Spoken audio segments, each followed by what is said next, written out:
ہوں گی، مزاج مختلف ہیں، انسانی مزاج ہیں، جیسے شکلیں نہیں ملتی ایسے مزاج بھی نہیں ملتے۔ آپ یہ کہو کہ میری بیوی بالکل ویسے ہی ہو جیسے میں چاہتا ہوں، دنیا میں تو یہ ممکن نہیں ہے۔ میرا بیٹا ویسا ہی ہو جیسے 100% میں چاہتا ہوں، یہ تو ممکن نہیں ہے۔ صبر کرنا پڑے گا، کوئی چیز تو تمہاری مرضی کے خلاف ہوگی۔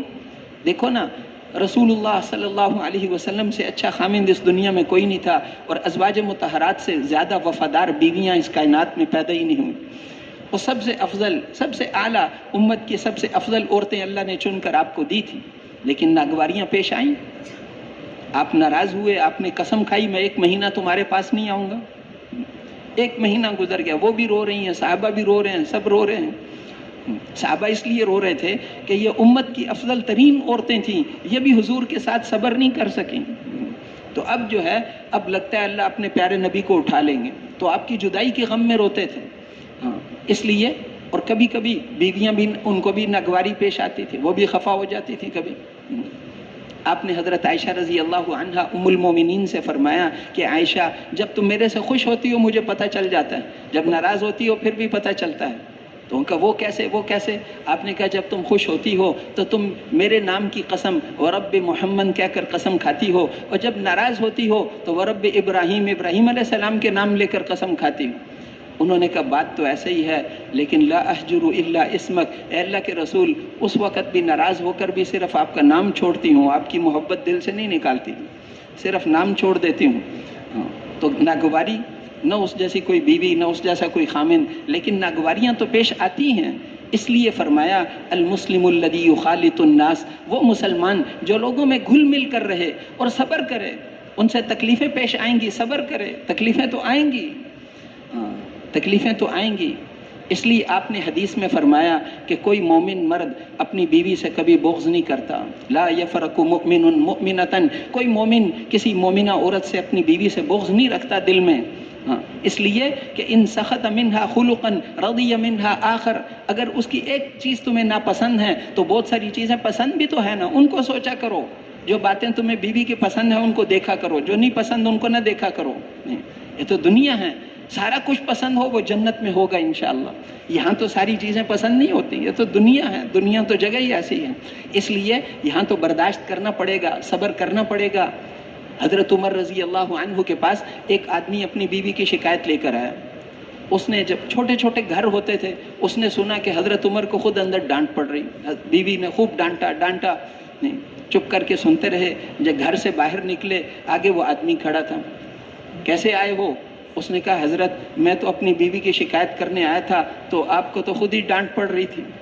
تو حضرت عمر نے اسے فرمایا کہ اللہ کے بندے، وہ میرے بچوں کی ماں ہیں، میرے لیے کھانا بناتی ہے، میرے کپڑے صاف کرتی ہے، میرے سارے کام کرتی ہے، گھر کی صفائی کرتی ہے، میرے مال کی حفاظت کرتی ہے، میں اس کی اتنی بات بے برداشت نہ کروں؟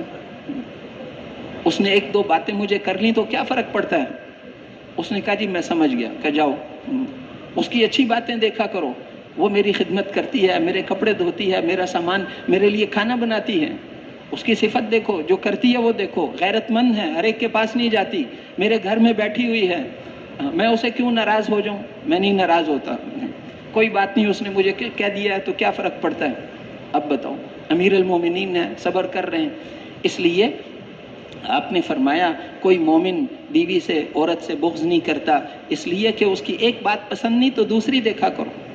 دوسری حدیث میں بھی فرمایا کہ المرأۃ کالضلع، عورت جو ہے وہ ٹیڑھی پسلی کی طرح ہے، اگر اس کو سیدھا کرنے کی کوشش کرو گے تو ٹوٹ جائے گی، اور اگر اس سے اسی طرح فائدہ اٹھاؤ گے تو فائدہ اٹھاتے رہو، سیدھا کرنے کی کوشش نہ کرنا۔ اس کا حسن ہی ٹیڑھا ہونے میں ہے، پسلی کا حسن، پسلی ٹیڑھی کی تو پھر زندہ نہیں رہو گے، ٹیڑھی ٹھیک ہوتی ہے وہ۔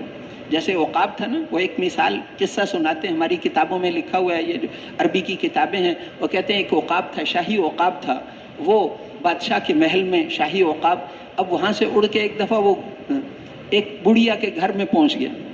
وہ ڈھونڈتے رہے، بادشاہ لوگ ڈھونڈتے رہے، اس کے آدمیوں کو تو ملا نہیں۔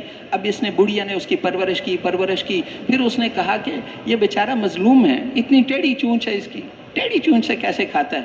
اس نے کینچی لے کے کاٹ دی، اب وہ خونم خون ہو گئے۔ جو اپنی جگہ چھوڑ کر دوسری جگہ جاتا ہے تو اس کا یہی حال ہوتا ہے۔ اس کی تو ٹیڑھی چونچ ہی اس کا کمال تھا، اس کی تو ٹیڑھی چونچی کمال تھا، تم نے تو اس کی چونچی کاٹ دی۔ اس لیے کسی چیز کے ٹیڑھا ہونے میں کمال ہوتا ہے۔ یہ اللہ نے عورت کی کمی نہیں بتائی، اس کو کبھی کمی نہ سمجھنا۔ خدا نہ خواستہ یہ نہ کہو عورت کو تم ٹیڑھی پسلی سے پیدا ہوئی ہو، نہیں، اللہ کے رسول نے اس کا حسن بتایا۔